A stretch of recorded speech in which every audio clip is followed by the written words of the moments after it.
李蒋两家集团继承人的婚礼，包下整个盛世华庭婚礼庄园，浩大隆重，羡煞众人。梦幻一般的浪漫婚礼在众人见证下进行。李文彦先生，从今时代永远，无论富贵还是贫穷，顺境还是逆境，健康还是疾病，您都。李文彦西装裤里的手机却嘟嘟嘟的震动着，我嘴角的笑意微僵。他今天只带着私人号码的手机，能知道他这个号码的亲近之人都知道他此刻结婚，不会那么不识趣，非得这关头给他打电话。喂，什么？他脸色大变，抬眸看向我，我心里咯噔一下，总觉得有什么事情发生。微微，对不起，我要去一趟医院。什么？现在什么场合你不知道啊？有什么急事不能等？不能！苏黎她出了车祸。闻言，我手上的捧花落在了地上，我一愣。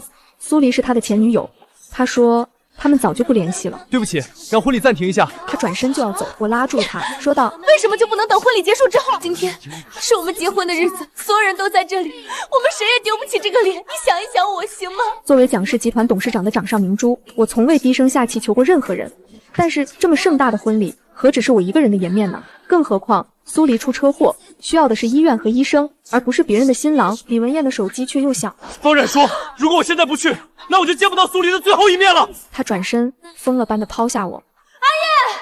我挽起婚纱白裙去追他。怎么回事？新郎怎么跑了？新娘怎么也跑了？发生什么事了吗？众人很疑惑，纷纷激动地站起来。我一路追着李文彦，不顾散乱的头花，也不顾拖曳的圣白婚纱，一心只想把他留下来。从庄园跑到外面的马路上，我踹开掉高跟鞋，才追上已经跑到对面马路的停车位，准备开车离开的新郎。站住！微微，苏黎她现在最脆弱，她需要我，你替我考虑一下好吗？我替你考虑，那谁来替我考虑？他需要你，我就不需要吗？你到底是谁的未婚夫？如果你走，那我们之间就不必继续了。当初他跟苏黎分手之后，与我在酒会邂逅，为了他，蒋氏集团曾经出资50亿帮着李氏集团度过周转难关。我真诚的喜欢他，为他付出，但是这绝对不包括我会容忍他三心二意，更不可能容忍他为了别的女人抛下我。微微，你可以等我，但是苏黎她可能等不了了。李文彦转过身，毅然的上车。我可以等他，可是我凭什么要等他？我凭什么要任由他为了别的女人将我变成一个笑话？很好，李文烨，我们彻底完了。他不相信，所以他启动车子，毫不犹豫地在我的面前驰骋而去。微微，我家人和一些宾客跟着出来，所有人即将见证我被李文彦抛弃的凄惨场面。我转过身，抹掉眼泪，放下手的那一瞬间，目光对上坐在喷泉旁边一个年轻英俊的流浪汉，他的身上穿着不知道从哪里捡来、满是褶皱、不合身又有些脏兮兮的西装。从我出来，他就一直在看着我。此时，他目光悲悯地看着我。瞧，一个流浪汉都可怜我，可是差一点成为我丈夫的男人，却亲手将我变成一个笑话。如今的局面，我骑虎难下，摆在我面前的只有2个选择：当一个被抛弃的女人任人嘲笑，或者当一个被抛弃却逆袭的女人，让渣男输得更多。我骨子里的不服输，让我心里燃起一个疯狂的念头。是的，疯狂。我转过身，挽起婚纱，一步步地走向那个流浪汉。我垂眸看他，他抬眸看我。我没有心情和时间去思考他明明可以靠脸吃饭，却选择流浪的原因。我深呼吸，鼓起勇气，就朝着他伸出手。这位先生，你好，我叫蒋薇薇。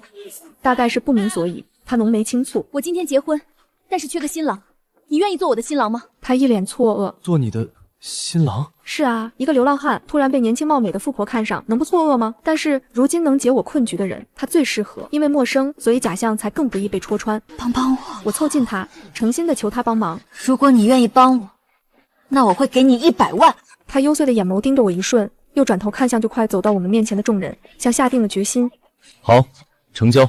这次却轮到我错愕，因为他的手是一双骨节分明、修长秀美的，像是完美艺术品的手。薇薇，怎么回事啊？我妈妈一脸焦急地问道。我爸爸眉头蹙紧，担忧隐忍。不止我的家人，还有一些宾客，他们有的焦急，有的好奇，有的幸灾乐祸。当前局面不容我有丝毫犹豫。没有爱情，只是我一个人痛苦，但是没有尊严，我会连累全家也变成笑话。李文彦的前女友出了车祸，他就不管不顾地抛下了我。既然他对前女友念念不忘，那我就成全他。我的新郎不再是李文彦，因为他不配。今天我蒋薇薇的婚礼会继续，但是我要换新郎。此话一出，众人震惊地瞪大眼睛，不知道他们是震惊李文彦为了前女友抛弃我，还是震惊我要换新郎。只是男方的亲属已经连忙退到一边打电话，没猜错的话是给李文彦打电话。不瞒大家，我的前男友因我要结婚，不顾一切的跟来庄园，伤心落魄，力求挽回。李文艳不仁不义在先，与其为渣男伤心，不如给前男友一个机会。而且我这个前男友长得老帅了，光颜值就甩李文艳38条街。我把身边的男人往前一推，大声宣布：我是一个颜狗，众人皆知。当初我就是对李文艳帅气的脸庞一见钟情。我就说这小伙子这么眼熟呢，你就是我家微微的那个初恋男友，叫宋绿。对，小宋。你们两个冤家，好在李文艳自己犯错，婚礼上出现变卦，再晚一点，微微啊，你就要一婚变二婚啦。虽然我爸知道我妈是在演戏，但是迫于局势，沉着脸不说话。跟来的亲友们差点就信了。这样吗？对不起，微微，怪我们当初都太年轻，不懂得珍惜彼此。请你再给我一次机会，让我用余生来照顾你。毕竟我对你从一而终，专心痴情，绝对不会像有的人三心二意。你有点茶艺在身上呢。可是不对啊，帅哥，你要这么能演，配上这张脸，不该落魄到在街头当流浪汉啊。可是眼下我也不会傻的说出心里的大实话，我只能假装娇羞一笑，点点头。闹出如此笑话，等会儿你们俩一定要多敬大家2杯酒。虽然老爷子平日里严肃了些，但是他绝对懂疼女儿。李家那边的亲友看到这个情形，不免要为李文艳说话。可是就我爸那性子，吃软不吃硬，更何况婚宴主要是我和我家操办的。既然谈不讨，那就干脆让保镖出动，想继续喝喜酒的就留下，想站队李家或者闹事的统统请出去。有我家人坚定的给我撑腰，我换新郎换得非常顺利。李文艳临时逃婚，我不仅没有被群嘲，还拉着路上捡来的流浪汉，果断的续上这一场盛大的婚礼。水晶灯的映照，就像是给视野镀上一层高清色。新郎一袭白色西装，迈着大长腿，帅气登场。哇，这哥们儿好帅啊！什么哥们儿？那是替补新郎。让一让，我也看看。我去，这就是替补新郎，太帅了！果真是帅李文言38条街。帅38条街是什么鬼？笑死！什么替补？人家明明就是初恋男友，痴情前任。李文燕刚才跑了，又是什么情况？好像是互扎。什么玩意儿？刚才我老公去了解过，大概情况就是李文燕的前女友好像出车祸，他就抛下新娘跑了。新娘一狠心，就跟痴情蹲守在庄园外的前任也 happy end 了。呼呼，这简直是爽文剧情！蒋薇薇干得漂亮。呸！李文燕这人活该。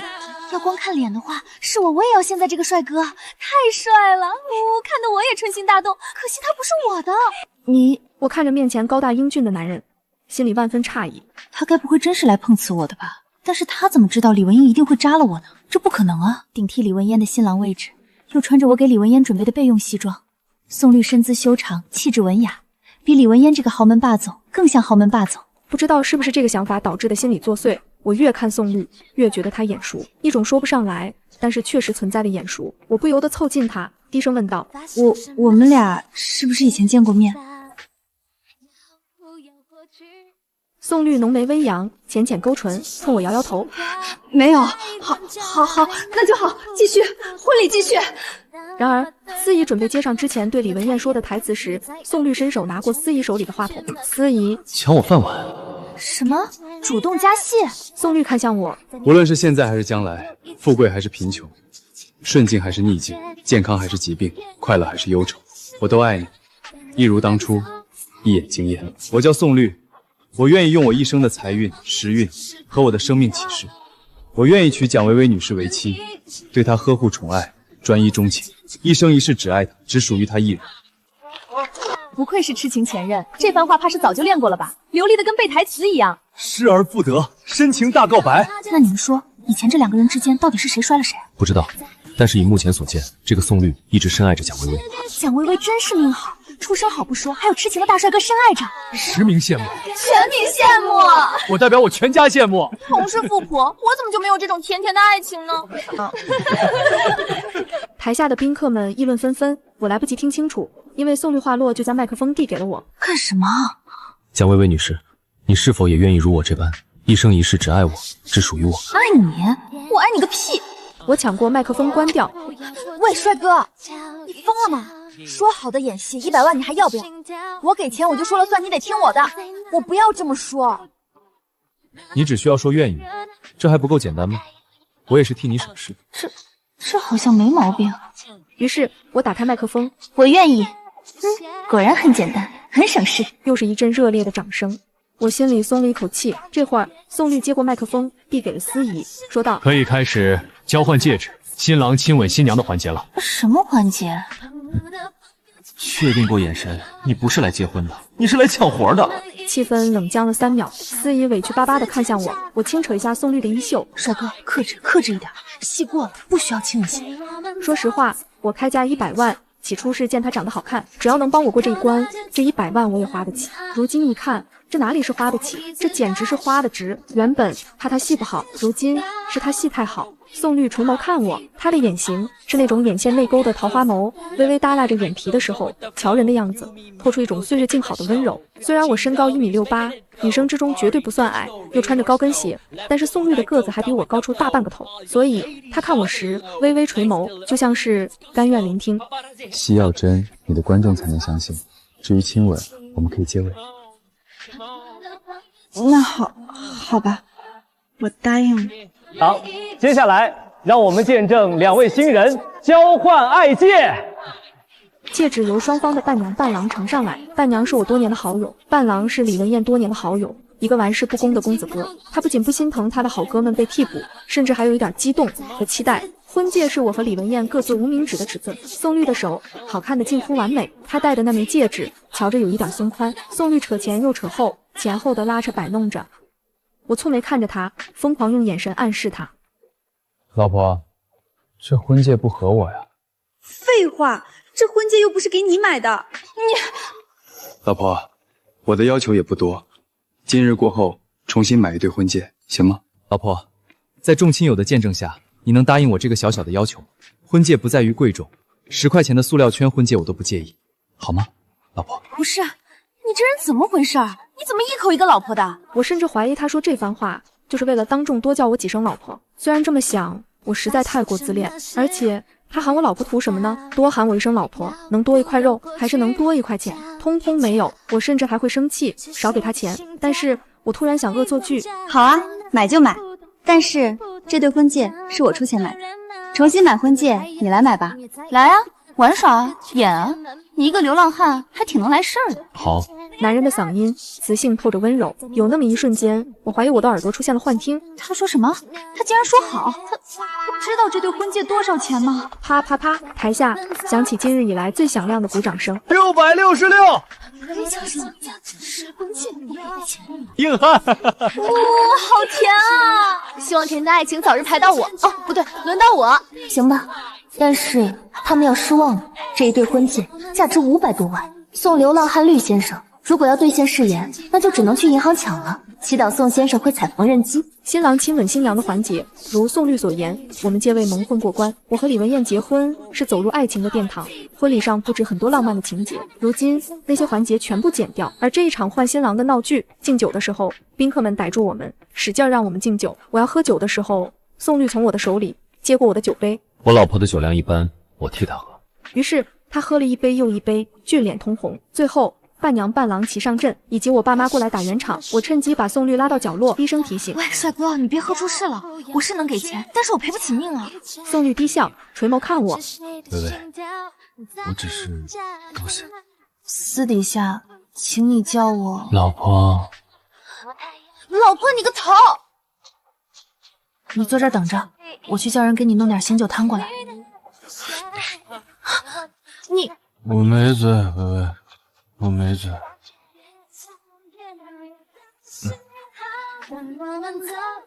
宋律，说好的没醉呢？宋律这一出却让我成功脱身。我爸说小宋醉了，那你们俩就先回去吧。我顺着我爸的话，让保镖抬着宋律出去。我和李文艳的婚房，李家为表诚意，全款买的独栋别墅。如今新郎换了，这婚房自然不可能去。我带着宋律回到我在市区常住的一套 loft 公寓。我让保镖将宋律丢到客厅的沙发上，等到保镖一走，我看着躺在沙发上的男人说道：“喂，别装了。”前一刻还醉沉沉的男人缓缓地睁开眼睛，坐起身。你没有耐心在婚礼上了，我这也是帮你寻求脱身之道。我点点头，朝着他勾一勾手指头。宋律见眉轻蹙，却还是站起来走向我，我也蹙眉。干嘛？你这样，不是让我上前来吗？理解100分，我是真服气。宋先生，这人瞧着怎么有点可爱？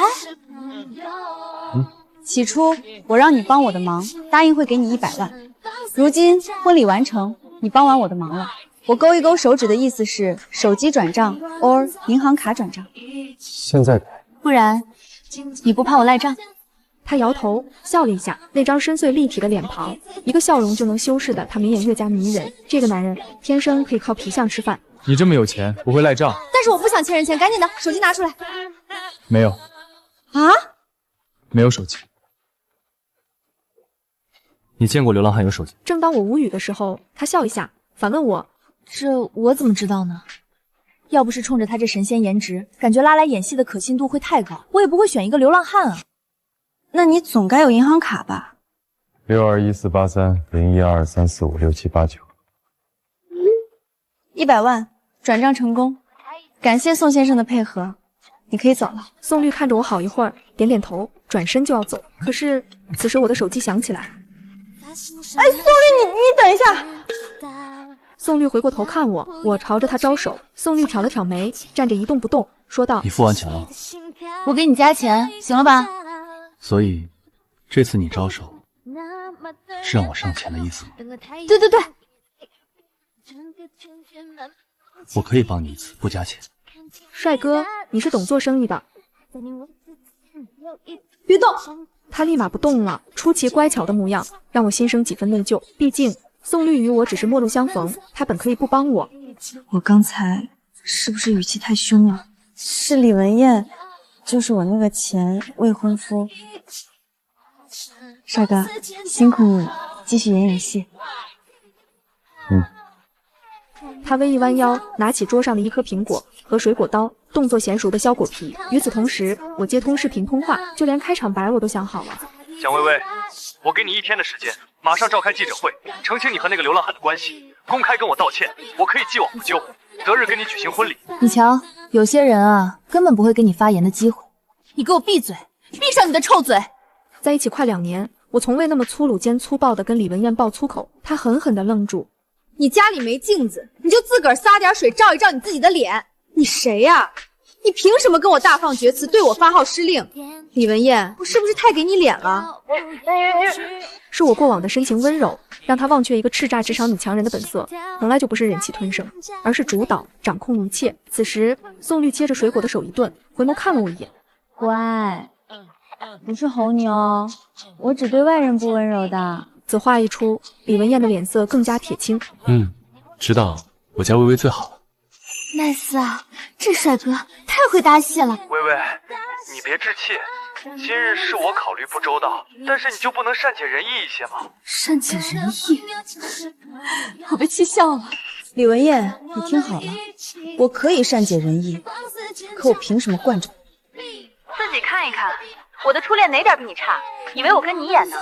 我和苏黎之间清清白白，这一点我可以保证的。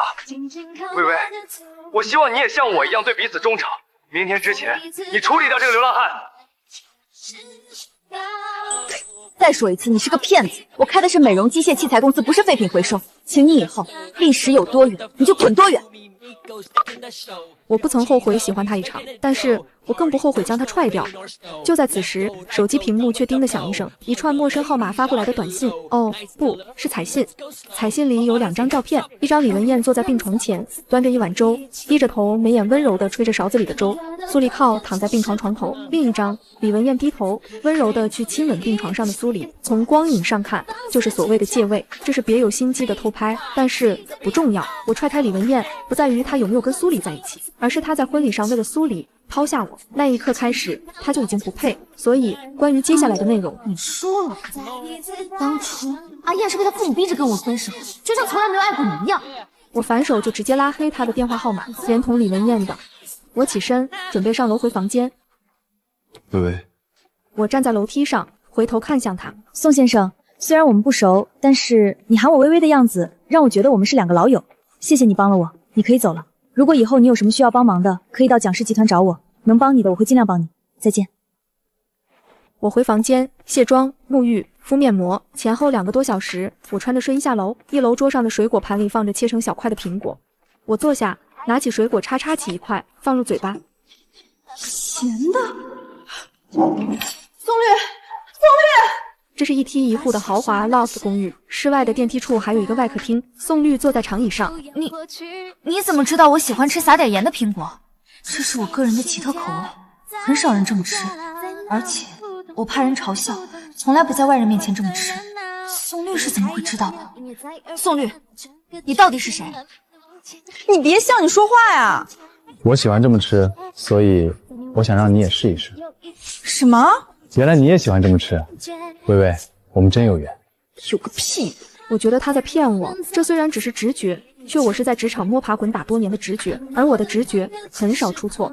我仔细地打量着眼前的男人，年轻英俊，他的身上透出一种淡雅的慵懒，仿佛在任何场合他都能够维持这份淡定自若。这是一个流浪汉能有的吗？可是如果他不是流浪汉，他到底是什么人？宋绿，你真的是一个流浪汉吗？流浪汉是啥？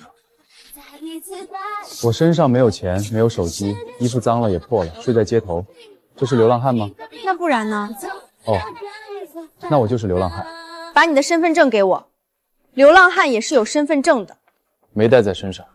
身份证号总该记得吧？310101199608083083013。他给我报上一串身份证号，通过身份证号可以得知年龄。我很诧异，你也是28岁？我掏出手机记下来，发给我一个当警察的朋友，希望他找人帮我查一下，并且我改变主意了。宋绿，你想不想我继续雇佣你？给钱吗？你很缺钱吗？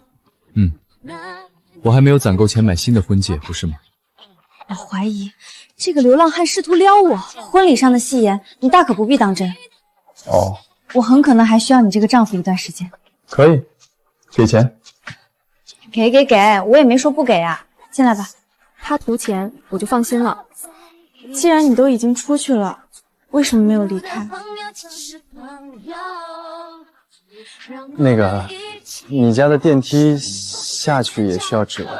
上来的时候是我用指纹的，下去确实也是。这公寓的安全性非常高，所以他没走是因为走不了。我给宋绿开价每个月50万，要求随叫随到，完美老公，像今日一样这么能演就行。宋绿表示完全没有问题。为了不暴露，宋绿要跟我一起住，但是除了住的问题，还有吃的问题。我告诉宋绿，我这里只有做卫生的钟点工，不想请做饭的人。我平时除了在餐厅吃，就是回爸妈家里吃。你要自己解决你的伙食问题，我可以再给你加10万的生活费。20万。加20万包伙食费，我连你的3餐一起包了。你会做饭？会做一切家务，尤其擅长做菜。当真？当天晚上我就让他上岗了。咖喱虾、糖醋排骨、啤酒鸭、烤时蔬、番茄海鲜汤、八宝饭。我入座看一眼，嗅一下，下筷子品尝。色香味俱全，这汤格外的鲜美。咸淡合适吗？有一点重口，我口味比较淡，不过还能接受。我知道了。我不会做饭，更不可能收拾餐碗。宋绿似乎也很了解拿人钱财、替人干活的规则，丝毫没有寄希望于我。我在阳台上喝牛奶看暮色，他穿着围裙在厨房收拾。看在你做饭那么好吃的份上，给你一些奖励。走，富婆带你出门逛街买。谢谢老婆，老板。其实可以叫老婆，主要是我怕你叫老板叫习惯了，以后需要你演丈夫的场合，你当众脱口而出“老板好”。我开着一辆布加迪，带着他出门逛街，衣服、鞋子，各类场合需要的，从头到脚给他换了新的，其他的各类物品杂七杂八，前后买了一大堆。还有没有要买的？没有了，多谢老婆。回家等着，店家会送货上门。回到家之后，我还没有等到店家送东西上门，倒是先等来我自己的热搜，并且这热搜不是主打我婚礼上换新郎的事，而是我换的这个新郎是一个吃软饭的小白脸，十分受我宠爱的小白脸，在狗仔的一言一语之中，都重伤着一个男人最在乎的尊严。我躺在被窝里刷着褒贬不一的评论，突然很庆幸宋绿还没有拿到手机。其实宋绿不算吃软饭，我为他花了160多万。他说等明天去将手机卡开通，他会将100万转账给我，剩下的60多万用这个月的佣金来抵。虽然都是我的钱，但是人家靠美貌和演技赚的，怎么能说人家吃软饭呢？不过脸儿是挺白的。宋绿的颜让人很想舔屏，只是我做不出这么变态的举动。如果真要舔，那我怎么不去舔真人呢？我没有理会这个热搜，没有花钱压下，也没有想去探知到底是谁的手笔。倒是李文艳又来发癫，我拉黑她之后，她就用其他人的手机给我打电话。蒋薇薇，你疯了吗？姓宋的一个小白脸你就这么稀罕？你真是一个颜狗。对，我就是颜狗，我承认了。不然你以为我当初怎么会看上你这个一无是处的骗子？怎么无语了？你继续说啊！你不只虚有其表，你还连表都还没有宋律好看。蒋薇薇，咱们走着瞧，我会让你看看我究竟是不是虚有其表。放马过来，我等着你，李骗子。蒋薇薇，我以前真是瞎了眼，才看上你。我们回到家1个多小时之后，东西陆陆续续的送上门。我看着拿到新手机的宋律，安慰道：“宋律，靠颜值和演技赚钱不可耻的。这些东西你说会还钱给我，所以你不是软饭碗。”哦，我明天还要上班，休息了，晚安。这套300多平的 loft， 楼上是我的房间和书房以及健身房，楼下是除了厨房、餐厅、客厅等配套之外，还有一间空房间给宋律住。我和李文艳的婚礼泡汤，连带着蜜月之喜，我总不能带着宋律去度蜜月吧？有何不可？我愿意跟老婆去度蜜月。可我不愿意。没有爱情，不如继续搞钱。难道我长得不比他帅吗？他可以，我也可以。你放心，度蜜月我不收你钱。我再次怀疑这个流浪汉是看上我了。拉倒吧，你做好你的分内之事，其他的你别做非分之想。哦。微垂着眉眼的模样，竟有3分乖巧，很让人心软的那种。我心想，我是不是伤到了流浪汉的自尊心？宋律，我不是别的意思，我们陌路相逢，没有感情，但是我们可以做朋友。多吃一点，中午我送午饭去给你。那个话题自然的跳过，但是我没有想到宋律真的会去送午饭到公司给我。蒋总，您先生给您送午饭过来了。啊？他在楼下，保安不确定，所以没让他上来。我去看看。我下楼的时候，宋律已经走了，留下2个大大的食盒，恰好是用午饭的时间。我带回办公室，打开食盒，椒盐小青龙肉、鲍鱼炖鸡、清炒时蔬以及鲜蘑鸡汤。有这手艺，他怎么不去当个厨师呢？被他这么养，我很快就得胖10斤。我是一个吃货，宋律是一个好厨师，我打算不雇佣他当丈夫之后，继续雇佣他当厨师。有一次我下班的早，回去的时候，我看着他做饭，大帅哥做饭原来也是这么养眼。哎，你厨艺这么好，跟谁学的？自学成才。我吃过很多美食，你这个厨艺不算顶级好，但是算特别好。而且你做菜很有你自己的一些特色，你有这手艺，怎么不去当厨师？当厨师辛苦，主要是没有人愿意给我50万月薪，所以你就去当流浪汉。宋律，我再问一次，我们之前真的不认识吗？什么都问不出来。关于宋律的身份和背景，我的朋友已经替我查出来了，虽然只查到初中。但是他小学读的学校跟我是同一所学校，可是他执意说我们不认识。我乐观的想，反正他也不像是来谋财害命的。和宋律相处很轻松，很愉快。他长得很帅，满足我的审美；他做菜很好吃，满足我的胃口；他乖巧有边界感，满足我的掌控欲。这个人值得继续雇佣。距离婚礼已经过去1周，我竟然一点都没有失恋的疼痛期。但是好日子没多久，李文艳这个骗子截胡了我的项目。今晚想吃什么？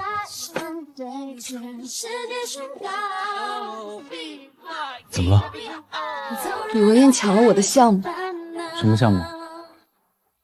我说了你就能懂？或许能。现在流浪汉也有高学历，并且见过大世面。这个人总能一本正经的说一些让人想笑的话。我家和李家2家公司做的都是美容媒体等器材。知道。有手机和电脑之后，我查过一些。哦，看来你是高学历的流浪汉。一般般，学校世界第3。你还挺会吹牛的。那你听说过赫尔斯集团吗？没有。但是你可以继续说，我愿意听。传闻这位马尔斯先生有过一段不好的过去，好像是被扎过，所以……明白了。按说这么一个大佬，做事不应该如此草率。可是我托朋友打听过，马尔斯确实有这个癖好，他是一个非常任性的大佬。事情没有转圜的余地了吗？马尔斯已经同意跟他签合同了。那就是还没有签。可是，也许李文艳的运气不太好，马尔斯会先查清楚，再决定签不签合同。你说的对啊，富婆今天心情不好，多做几个好菜。好。晚上我洗完澡想喝点酒，我下楼去找宋绿。宋绿，她的房门并没有关，只见她在电脑前坐着，在写着什么。在我出现的那一刻，她迅速地把笔记本电脑屏幕合上。我是不是打扰你了？你没有关门？没有。我没事儿，就是想问问你，要一起喝几杯？我去取酒杯。其实我酒量挺好的。是吗？我也是。来，干杯！祝我明天有好运。祝老婆好运。你说我是不是也该试着叫你一声老公？哦，你叫吧。这一夜到底是放纵了，直接喝吐了。第二天我醒过来，发现我躺在自己的床上。当然，我和宋绿之间没有什么狗血事件发生。这么说起来，宋绿真是一个正人君子，又或者是压根就没有看上我。但是我自己做了一个有些羞耻的梦。微微，叫我一声老公，命我都可以给你。这梦简直离了大谱。蒋总，天大的好事！什么事？马尔斯先生主动联系了我们。真的？宋绿，宋大神！我回到家，高兴地喊道：“老婆，下班了。”我换好拖鞋，跑过去往他的肩上重重一拍：“宋绿，你这张嘴是不是开过光？怎么了？有什么好事吗？”当然，马尔斯倒戈了。我是预言师。可不是吗？我们合同都谈好了，明日就正式签约。马尔斯在国内。但过来的是他的特助。哦，老婆今晚想吃什么？都行，今晚吃什么都好吃。等这次的事情谈完了，我给你加薪。谢谢老婆，老婆对我真好。我要不还是让他私底下别喊我老婆了吧。时光如流水，1个月转瞬即逝，该到时候发工资给宋绿了。此前给你买菜的钱10万已转，再给你转60万，但是我给他转账的是100万，40万是奖励你的。和赫尔斯的合作非常顺利，希望宋大神以后多给我开开金嘴。谢谢老婆，以后老婆有什么困难尽管跟我说。可不是，几十万于他而言，那是一笔巨款奖励。但是很快的，宋绿就转账160多万给我。收到，清债啦。明天我想请假半天。啊？明天晚上不做饭了，我请老婆共进烛光晚餐，如何？好啊。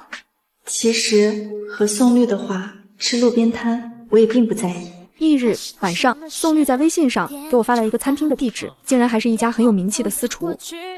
你怎么约到这家私厨的？这家私厨的菜做得非常好吃，但是每天只出10桌，很难预约，没有提前3个月预约都不可能预约得上的。有朋友在这里工作。宋绿抬起手往旁边指了指，我转过头看向的是厨房那个方向，一个高高瘦瘦的男服务员。原来如此。这家私厨的位置做成小隔间，有点复古的镂空屏风。上菜之前，宋绿突然拿出一个首饰盒递到我面前，这是新买的婚戒。我抬眸诧异地看向他，对此我实在哭笑不得。宋绿，我们俩就当做一个纪念品吧，毕竟我们之间存在如此奇妙的缘分，不是吗？说的好像也是。我接过首饰盒，打开，耀眼的粉钻钻戒，男士的那一枚是古法铂金戒圈，刻着独特的纹路，与钻戒戒圈的纹路一样。你怎么有钱买这么大的钻戒 ？A 货。是吗 ？A 货钻石有这么闪吗？我没有钱，你不嫌弃就好。此时我还能说什么？来，宋先生，给你的宋太太戴上。她的手很温柔，有那么一瞬间，我感觉心跳异常的快。我很快的收回手，那枚钻戒竟出奇的合适。你怎么知道？那晚你喝醉，我量过你的无名指。抱歉，没有经过你的同意。快伸手，宋太太给你戴上。当天夜里，我发现我又上热搜了。热搜里有几张照片，一张是宋绿神情温柔，给我戴上戒指；一张是我笑得灿烂，给宋绿戴上戒指；一张是戴完戒指，我和宋绿情深对视。还真别说，几张照片的角度抓得挺好。你说到底是谁盯上我们了？你觉得呢？李文艳，那她为什么这么做？这对她好像也没有什么好处。我觉得，老婆你说的很对。哎，你别一声声老婆长老婆短的。我怕我以后会叫错。可是你也不用这么频繁的喊我老婆。呸，颜狗。我知道了。一副很乖巧的模样。我突然很好奇一个问题：宋绿，你有女朋友吗？单身，有心上人。哦，不知为何，总觉得心啪叽的一凉。那晚，我将宋绿给我戴上的戒指摘了下来。宋绿跟着我2个多月，更多的时候就是家庭主妇的角色。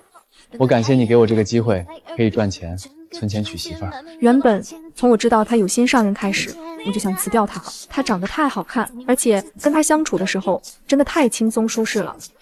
我怕我这个颜狗有一天会把控不住自己。你需要多少钱才能娶你的心上人？房子贵，就算回老家小镇上，加上车子彩礼，怎么也得200万。我心想也是。宋绿，好了吗？业内一位前辈给我60大寿，我想了想，带着宋绿出席，因为李文艳也会出席。这么看起来，短时间内我还真的不能失去宋绿。好了，我站在他的房门外，大致看了一眼，隐约看到他的电脑屏幕还亮着。走吧。我带着宋绿去做了全面的造型，挑选衣服、鞋子等。今晚他就是全场的男士颜值担当。这种商业宴会，我应酬多了，应对如流。你就负责笑一笑，点点头就行，其他的都交给我。我安抚宋绿，走过场一样的，终于走得快完了。李文艳出现了。哟，这不是蒋总吗？带着新婚老公呢。对了，还没有来得及问一问，蒋总的先生是做什么工作的？做什么工作的？关你屁事！我偷偷的翻个白眼，但是面上我是带着微笑的。我先生热爱玩股票，日常就是照顾我的生活起居，他喜欢亲自照料我的一切。是吗？那么蒋总这次就真的是被人骗了。李文艳拍了拍手掌，很快的，原本是受理庆典的 DVD 页面换了影像，是一家精神病院和宋绿，一张张图片，有他的心理医生。我看着有些模糊的视频，却越加的感觉眼熟。难怪我一直觉得他给我一种说不出来的熟悉。我想起来了，宋绿也许曾经患病，但是他现在很好，比你好100倍、1000倍、10000倍。我不后悔选择宋绿，就像我不后悔踹掉了你一样。哦，对了，婚礼那天晚上，你不惜抛下未婚妻，跑去医院相伴的前女友苏黎给我发过条彩信，很精彩的，不如你也看一看吧。没多久，大家就看到苏黎那天晚上发给我的彩信里的照片和文字内容。对此，李文艳脸色彻底铁青，而众人一阵哗然。李文艳，是你先对不起我，但是我非常感谢你的不取之。以后类似这种闹剧，我不希望再发生，否则别怪我对你不客气。另外，你侵犯了我先生的肖像权，以及诽谤我先生是精神病者等，你就等着接我的律师函吧。好，我等着你。几天后，我知道了宋绿的身份。他竟然是大佬马尔斯的亲弟弟，而我也想起来了小时候跟宋绿的约定，却因为家里出事又搬家，加上年龄小就忘了。与宋绿说开之后，我发现我也喜欢上了宋绿，而李文艳这家伙还想上门挽回我，直接在宋绿面前吃瘪，被我叫保安下了回去。关于我俩的婚礼，我父母的意思是重新办一次，那是为了不能委屈我们的女婿。可是我觉得挺麻烦，也不是谁都能够当替补新郎，抱得白月光归，是不是？这样的婚礼才是别具一格，绝无仅有。胡说八道些什么呢？就你会瞎说。老婆说的对。得，你们俩才是两口子，你们俩说了算。然而还有人不愿意。我不同意，绝对不同意！宠弟狂魔马尔斯表示一定要给我和宋绿举办1个世纪大婚礼。没办法，我只好带着宋绿躲出去了。我们俩来了一场说走就走的旅行，再回来已经是2个多月之后。我肚子里揣着娃，孕妇最大，谁都得听我的。